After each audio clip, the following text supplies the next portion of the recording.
வந்திருக்க அனைவருக்கும் வணக்கம். ரொம்ப சந்தோஷமாக இருக்குது. நேற்று இந்த படம் பார்த்தேன். நான் பார்த்தேன்ற விட பார்ப்பதற்கான ஒரு நல்ல வாய்ப்பு கொடுத்தாரு மாரியண்ணே. ரொம்ப நன்றிங்கண்ணே. இந்த படம் பார்த்துட்டு வெளியில் வரப்போ எல்லாத்துக்கும் என்ன ஒரு கணம் இருந்துச்சோ அதே கணம் தான் எனக்கு இருந்துச்சு. வெளியில் வந்த உடனே மாரியண்ணனை இறுக்கி கட்டி பிடிச்சேன். அத்தனை முத்தங்களை கொடுத்தேன். அவர் முகத்தவே நினச்சிட்டு நினைக்கிறேன். நான் முத்தம் கொடுத்து நான் இருக்க கட்டி பிடிச்சது எந்த அளவுக்கு கட்டி பிடிச்சேன் எனக்கு தெரியலை. கண்டிப்பாக என்னோட கை தடம் அவர் மேலே பதிஞ்சிருக்குன்னு நினைக்கிறேன். அந்த அளவுக்கு எனக்கு இந்த படம் பிடிச்சிருந்துச்சு. படம் பிடிச்சது அப்படின்றத விட மிஸ்கின் சொன்ன மாதிரி பாடம் தான். என் வாழ்க்கையிலையும் அது எல்லாத்தையுமே நான் பார்த்துருக்காது. கண்டிப்பாக எல்லார் வாழ்க்கையும் அது பார்த்ததுனால தான் ஒரு விஷயத்தை படம் பண்ண முடியும். சும்மா ஒருத்தர் மட்டும் ஒரு வாழ்க்கைக்குள்ள இருந்த மட்டும் அது படமாக கொண்டு வந்துட முடியாது. எல்லார் வாழ்க்கைக்குள்ள இது இருக்குது. நான் அதை பார்த்துருக்கேன். எல்லாரும் சொன்னாங்க இது முதல் படம் அப்படின்னு. அண்ணனுக்கு அவர் பண்ண வேண்டிய முதல் படம் அப்படின்னு. இது 4வது படம் அவர் பண்ணியிருக்கிற அந்த படத்துக்கான பெருமையாக இருக்கும்னு நான் நினைக்கிறேன். இது முதல் படமாக பண்ணியிருந்தாருன்னா மாது செல்வராஜன் நம்மளோட வாழை அப்படின்னு போயிருக்கும். எல்லாரும் பார்த்துருப்பாங்க, இல்லைன்னு சொல்ல நல்ல விதமாக எழுதியிருப்பாங்க. அதற்கு முன்னாடி 3 படங்கள் பண்ணி மாரி செல்வராஜன் யார் அப்படின்னு ஒரு மிகப்பெரிய ஒரு பதிவை பண்ணிட்டு இப்போ நான் பண்ணுறேன் என்னோட முதல் பதிவை. இது வரைக்கும் அடிச்சதா சும்மா அது போர் கிடையாது, செக்ஸ் கிடையாது. இப்போ அடிக்கணும் பாருங்க, இதுதான்டா செக்ஸு அப்படின்னு நினச்சி அடிச்ச மாதிரி இருக்கு இந்த படம். அதனால தான் இன்னைக்கு இவ்வளோ பெரிய மேடை, இத்தனை பெரிய இயக்குநர்கள், இன்னைக்கு தலை சிறந்த இயக்குநர்கள், சினிமாவுக்கு முக்கியமான டெக்னீஷியன்கள், தயாரிப்பாளர்கள், ஒட்டுமொத்த பேர் சேர்ந்து எப்படி ஒரு குடும்பத்தில் ஒரு நல்ல விஷயம் நடந்துச்சுன்னா அந்த உறவுகள் அத்தனை பேர் வந்து சேர்ந்து எப்படி அதை கொண்டாடுவாங்களோ அதே போல் இன்னைக்கு தமிழ் சினிமாவில் இருக்க உறவுகள் அத்தனை பேருமே வந்து இன்னைக்கு ஒருத்தர் இங்கே நிற்க வச்சு கொண்டாடுறாங்கண்டா அதற்கு தகுதியான ஆள் கண்டிப்பாக நம்ம மாரி செல்வராஜன் இருக்கான்ற நான் ரொம்ப ஆணித்தனமாக சொல்கிறேன். வாழ்த்துக்கள்னு உங்களை பெற்றவங்களுக்கும் உங்கள் கூட இருந்த மற்றவங்க எல்லாருக்கும், உங்கள் குடும்ப உறுப்பினர்கள், உங்கள் மண்ணின் மைந்தர்கள், உங்கள் உறவு எல்லாரும் காலங்காலமாக சந்தோஷப்பட்டு ஒரு மலை மேலே ஏறி நின்று வான ஊரை கத்துறதுக்கான தகுதியான ஒரு படமாக இருக்குன்னு நினைக்கிறேன்னு, தகுதியான மனிதராக நீங்கள் இருப்பீங்கன்னு நினைக்கிறேன்னு. ரொம்ப சந்தோஷனே.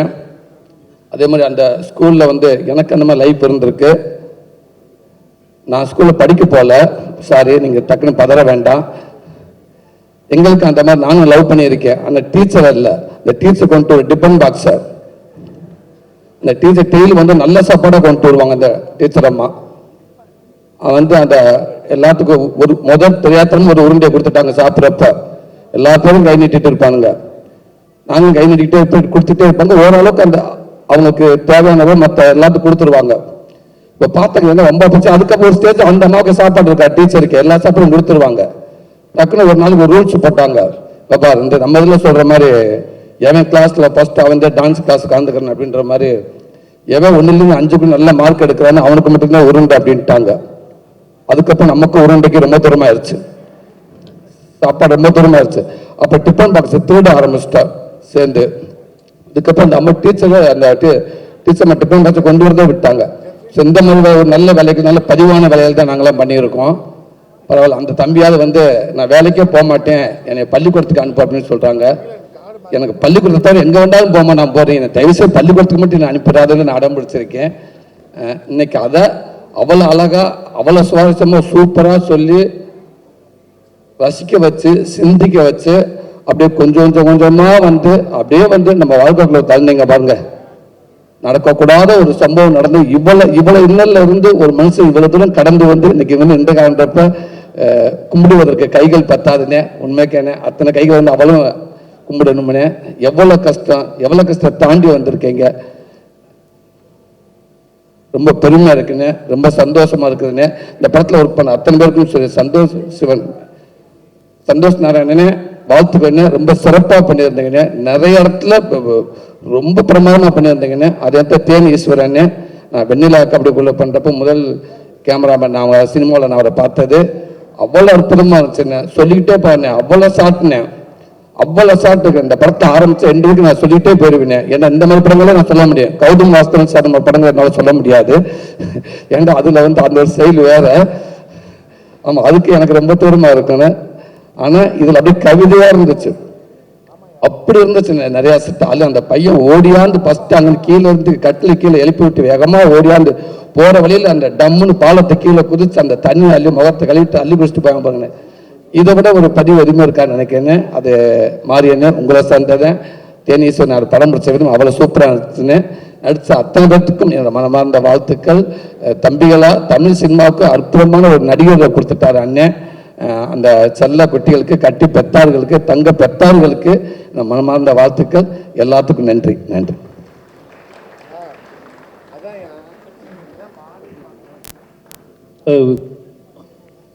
ரொம்ப நன்றிண்ணே.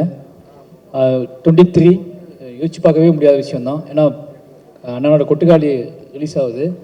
நானும் கொட்டுக்காளி பார்த்துட்டு அவரும் வாழையை பார்த்தோம். ரெண்டும் ஒரே நாள் பார்த்தோம். அண்ணன் வந்து வாழையை பார்த்துட்டு போனார்.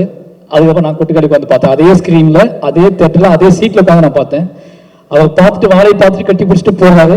அவர் போனதுக்கப்புறம் நான் கதவை போயிட்டு கொட்டுக்காளி பார்த்தேன். ரொம்ப என்ன சொல்கிறது, ரொம்ப பெருமையாக இருக்குது, சந்தோஷமாக இருக்குது. கொட்டுக்காளியை மறந்துட்டு அவரை என்னை கட்டி பிடிச்சதும், நான் வாழையை மறந்துட்டு அவரை கட்டி பிடிச்சதும் ரொம்ப ஒரு முக்கியமான மேடையாக நான் பார்க்குறேன், முக்கியமான விஷயமா பார்க்குறேன். ஏன்னா அவருக்கு அவ்வளோ ப்ரொமோஷன் வேலைகள் இருக்குது. கிட்டத்தட்ட வந்து ரொம்ப நேரம் உட்காந்துட்டு இருந்தார். எனக்கு ரொம்ப சந்தோஷமாக இருக்குது. இப்போ சிவகார்த்திகேயன் அவருமே வந்து வாழை வந்து கூப்பிட்டோன்னே அதே தேட்டரில் தான் ரிலீஸ் ஆகுது 2 படமே. அவர் எனக்கு ப்ரொமோட் பண்ணி கொடுத்துருக்காரு, எனக்கு பேசி கொடுத்துருக்காரு. வினோத் அவன் வந்து எங்கே சுற்றிட்டு இருக்கான்னு தெரில, வரல. ரொம்ப நிச்சயமாகவே எனக்கு ரொம்ப சந்தோஷமாக இருக்குது. 2 படமும் ஒன்றா வருது அப்படிங்கிறதுல வந்து 2 படம் ஒன்றா டேட்டு போடும்போது அடிக்கடி பேசிகிட்டு இருக்க ஆட்கள் தான். நாங்கள் அடிக்கடி பேசிகிட்டு இருக்க ஆட்கள் போது வாழை ரிலீஸ் ஆகுது, போட்டுகள் ரிலீஸ் 2 பேரும் 2 படமும் ஒன்றா ரிலீஸ் ஆக வேண்டிய படம் அப்படிங்கிற மாதிரி தோண ஆரம்பிச்சிருச்சு. ஒரு கடத்துக்கு மேலே 2 ஒன்றா வந்தால் இன்னும் பெட்டராக இருக்கும்னு தோண ஆரம்பிச்சிருச்சு. அப்படி தான் வாழையும் கொட்டுக்காளியும் வருது. நிச்சயமாக வாழையும் எழுதக்கூடிய கைகள் எல்லாமே கொட்டுக்காளியும் எழுதுனா ரொம்ப சந்தோஷமாக இருக்கும். கொட்டுக்காளியும் எழுத கைகள் எல்லாம் வாழையும் எழுதுனா சந்தோஷமாக இருக்கும். ஏன்னா 2 பேருமே சாதாரண மண்ணில் இருந்து புடுங்கி எடுத்துட்டு வந்த கதைகள். ரொம்ப ரொம்ப அடிப்பட்டு மண்ணில் இருந்து வினோத்துங்கிறவன் இன்னும் வினோத்ராஜ் அப்படிங்கிறவன் இன்னும் என்னை மாதிரியே அவன் இன்னும் பிடிங்கி எடுத்துட்டு இன்னும் சொல்லப்படாத கதைகள் நிறைய வச்சிருக்கான். வினோத் அங்கிருந்து பிடிங்கி எடுத்துட்டு தான் கொட்டுக்காளி கொண்டு வந்திருக்கான். யோசிச்சு பார்க்கும்போது இது கோயின்சிடென்ட் மாதிரி தான் நடக்குது. ஆனால் 2 பேருமே நிச்சயமாக சொல்கிறாங்க. அண்ணனோட நடிப்பு நெல்சன் சொன்னா, நெல்சன் கொட்டுக்காளியும் பார்த்தாப்புல. இப்போ வாழையை பற்றி நெல்சன் இப்படி பேசினார்ல, கொட்டுக்காளியை பற்றி நெல்சன் பேச எப்படி இருக்கும் யோசிச்சு பாருங்க. நெல்சன் சொன்னாப்புல என்கிட்ட, தலைவா படம் பார்த்தீங்கன்னா கொட்டுக்காளின்னு கேட்டாப்புல. நான் வந்து இல்லை இனிமே தான் பார்க்கணும் அப்படின்னு. இந்த ஆட்டோக்குள்ள சீன் நடிச்சிருக்காப்புல சூரி அப்படின்னாப்புல. என்னாச்சு அப்படின்னு நலுக்குன்னு மிதிக்கிறாப்புல. அப்போதான் கூப்பிட்டு கேட்டேன், இது வந்து ஆர்டிஸ்டா இருக்காதோ ஆட்டோக்குள்ள உட்காந்துக்க ஃபுல்லா. அதே மாதிரி டைரக்டர் வினோத்தில் கூப்பிட்டு கேட்டேன், ஆர்டிஸ்டான்னு கேட்டா இல்லை அது எங்கள் ஊர் சொந்தக்காரங்க அப்படின்னாரு.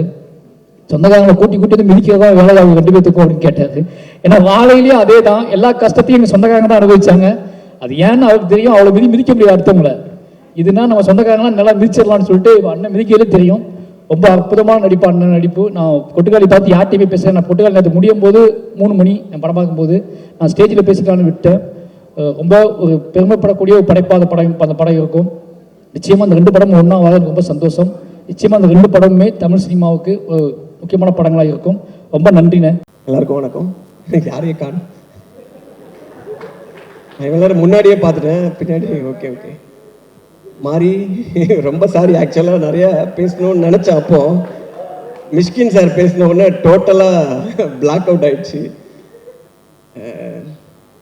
மாறி வந்து இந்த படம் ஆக்சுவலாக பார்க்கணுன்னு சொல்லி கூப்பிடும்போது எனக்கு எதுக்கே கூப்பிட்றேன் அப்படின்னு. இல்லை நீங்கள் வாங்க இந்த படத்தை பற்றி பாருங்கள், பார்த்துட்டு எப்படி இருக்குது சொல்லுங்கள். சரி ஓகே அப்படின்னா, அதே உங்களுக்கு என்ன தோணுதோ நீங்கள் வந்து சொல்லுங்கள் அப்படின்னா. இல்லைன்னா நீங்கள் எழுதி கொடுப்பீங்களா அந்த மாதிரி கேட்டேன். இல்லை நீங்கள் என்ன சொல்லுதோ பேச அப்படின்னு சொல்லிட்டு அதுக்கப்புறம் போனேன். நான் வந்து ஆக்சுவலாக படம் பார்க்க போகும்போது மாறி படம் எல்லாமே ஒரு எமோஷ்னல் லேண்டிங் பயங்கரமாக இருக்கும். அதான் கேட்டேன், ரூமில் சாத்தி வச்சு அளவிடுவேன் என்ன அப்படி சொல்லி. பட் ஆனால் வந்து இது என்னோட பயோகிராஃபி தான் அப்படின்னாரு. எனக்கு அதுவே ரொம்ப இன்ட்ரெஸ்டிங்காக இருந்துச்சு. பரவாயில்லையே அவரோட பயோகிராஃபி எடுத்திருக்காரு அப்படின்னு சொல்லி. சரி அப்போது ஆள் பார்த்தா நான் இப்போ படம் பார்க்கறது வேற, நேரில் பேசுகிற மாதிரி வந்து கொஞ்சம் வேற மாதிரி இருக்கும். நான் எப்போவுமே கொஞ்சம் படம் ரொம்ப சீரியஸான ஆள் போல இருக்குன்னு நினச்சேன். ரொம்ப ஜாலியான ஆள் ஒரு மாதிரி சீரியஸாக இருக்காப்புல. ஸோ வந்து சரி ஓகே இவரோட இதுன்னா அது சின்ன பசங்கன்னா பார்த்தாலே தெரியுது ஏதோ கிரைம் தான் லைட்டாக வாய்ப்பு இருக்கு சொல்லி அங்கே போய் படம் பார்த்தா படத்தில் வந்து அப்படியே பொறுமையாக ஆரம்பிச்சு அந்த ஃபர்ஸ்ட் எதுவும் இந்த டீச்சர் கர்ச்சிப் எடுத்தாப்புல ஆக்சுவலாக பார்க்கும்போது அந்த வாழை மரம் எல்லாம் தூக்கிட்டு போகிறது, அந்த வாழைக்கோலெல்லாம் தூக்கிட்டு போகும்போது ரொம்ப கஷ்டம் அந்த மாதிரி இருக்கும்னு நினச்சேன். ஒரு பெர்ஸ்பெக்டிவ்ல பார்த்தா ரொம்ப கஷ்டப்பட்டிருக்காப்புல போல அப்படின்னு நினச்சிக்கிட்டே இருக்கும்போதே அந்த டீச்சரையும் அந்த பையனையும் பார்க்கும்போது டேய் ஜாலியாக இருந்திருக்க அந்த மாதிரி எனக்கு வந்து டோட்டலாக நான் அந்த கதைக்குள்ளே போயிட்டேன். அது பார்த்தா எல்லாமே அதுக்கப்புறம் எனக்கு அந்த லைஃப்பில் ஆக்சுவலாக அதை பார்க்கும்போது வந்து ஒரு சைடு அதில் இருக்க கஷ்டங்கள் எல்லாமே அந்த எமோஷன் எல்லாமே புரியுது. பட் அதர் சைடு வந்து ரொம்ப சந்தோஷமாக இருந்திருக்கு. அவருக்கும் அந்த சின்ன பையன் அந்த 2 ஃப்ரெண்ட்ஸு பேசிக்கிறது, அவங்க ஸ்கூலுக்கு போகிறது, இங்கே அந்த நமக்கு ஸ்கூலுக்கு போகணுன்னாலே இங்கே போக மாட்டோம்ல, அந்த மாதிரி ஒரு ஜோனில் நான் இருந்தேன். ஏன்னா ஃபுல்லாகவே பாய் ஸ்கூலு, ஒரே மாஸ்டர்ஸ் அப்படி தான் சார் தான் இருப்பார் எப்போவுமே. மிஸ் எல்லாம் ஃபஸ்ட்டு வந்தவொடனே அங்கேயே போயிடும், அப்படியே பாஸ் ஆகிடுவாங்க. ஸோ இவர் வந்து கரெக்டாக அந்த டீச்சருக்காக ஸ்கூலுக்கு போகிறதெல்லாம் பார்க்கும்போது நமக்கு வந்து ஓகே ஏதோ நல்லபடியாக இருந்திருக்காரு அப்படின்னா. இப்போது மிடில் ஸ்கூல் முடிச்சிருப்பாருன்னு நினைக்கிறேன். இன்னும் ஹை ஸ்கூல் இருக்குது, ஹையர் செகண்டரி இருக்குது, காலேஜ், நிறைய டீச்சர்லாம் இருந்திருப்பாங்க. எதுவுமே சாதாரணமாக கடந்து போன மாதிரி தெரியல. பட் இதை இவ்வளோ சந்தோஷமாக அது இந்த மாதிரி நிறைய அந்த ஃபன் மூமெண்ட்ஸோட இந்த படத்தை வச்சிருக்கிறது வந்து அந்த படத்தில் என்ன சொல்கிறது, ஒரு ஜென்ரல் ஆடியன்ஸ்க்கு ஒரு என்டர்டைன்மெண்ட் சென்டருக்காக அந்த படம் இருக்குமா இல்லை ஃபுல்லாகவே வந்து ஒரு பதிவாக மட்டுமே இருக்குமா அப்படின்னு பார்க்கும்போது இந்த மாதிரி விஷயங்கள் வந்து அது இன்னும் கொஞ்சம் கமர்ஷியல் ஆடியன்ஸ்க்கு மேபி நம்மள மாதிரி கொஞ்சம் ஃபன் எதிர்பார்க்குறாங்களே அவங்களுக்கு வந்து நிறையவே ஃபன் இருக்குது அது உள்ள. ஆனால் இது எல்லாமே நீங்கள் தான் பண்ணீங்களா? கொஞ்சம் அப்போ என்ன ஒரு 10 வயசு இருக்குமா? பையன் வயசா?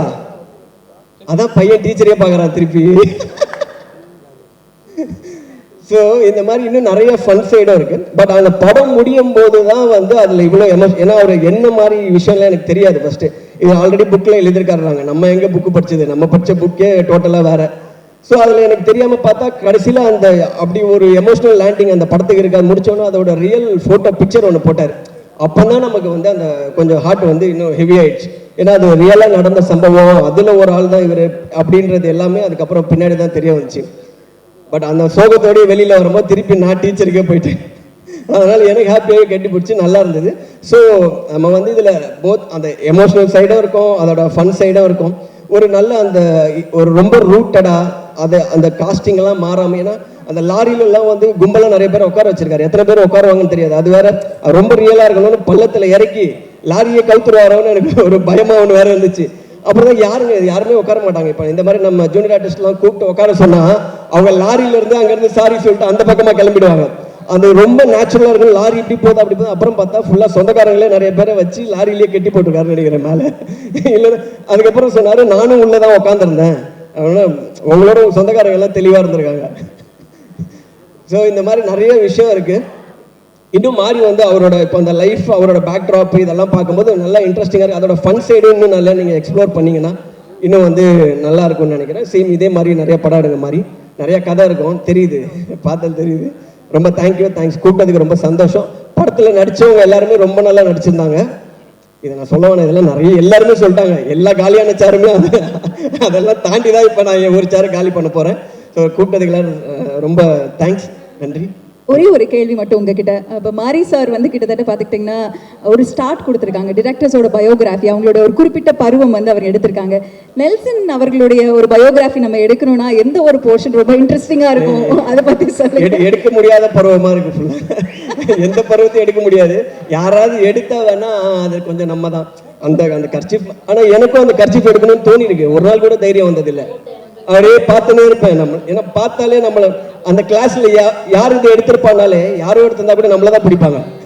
அந்த மாதிரி இருக்கனால அந்த சைடே போறது இல்லை. ஆனாலும் ரொம்ப தைரியம்ப்பா, அதை வச்சு புக்கில் வச்சு அவங்க கிட்டேயே மாட்டி. அந்த டீச்சரும் ரொம்ப நல்லவங்க. ஆக்சுவலாக நம்ம டீச்சர்லாம் வெளுத்துருவாங்க அங்கேயே. பரவாயில்ல, அந்த டீச்சரும் உனக்கு ஏற்றமா அந்த இதெல்லாம் கர்ச்சிப்லாம் கொடுத்து ரொம்ப சந்தோஷமா இருந்துச்சு. தேங்க்யூ. நம்மளுக்கு எடுக்கவே முடியாது, எடுக்க முடியாதுங்களா? தேங்க்யூ. தேங்க்யூ. தேங்க்யூ. அடுத்ததாக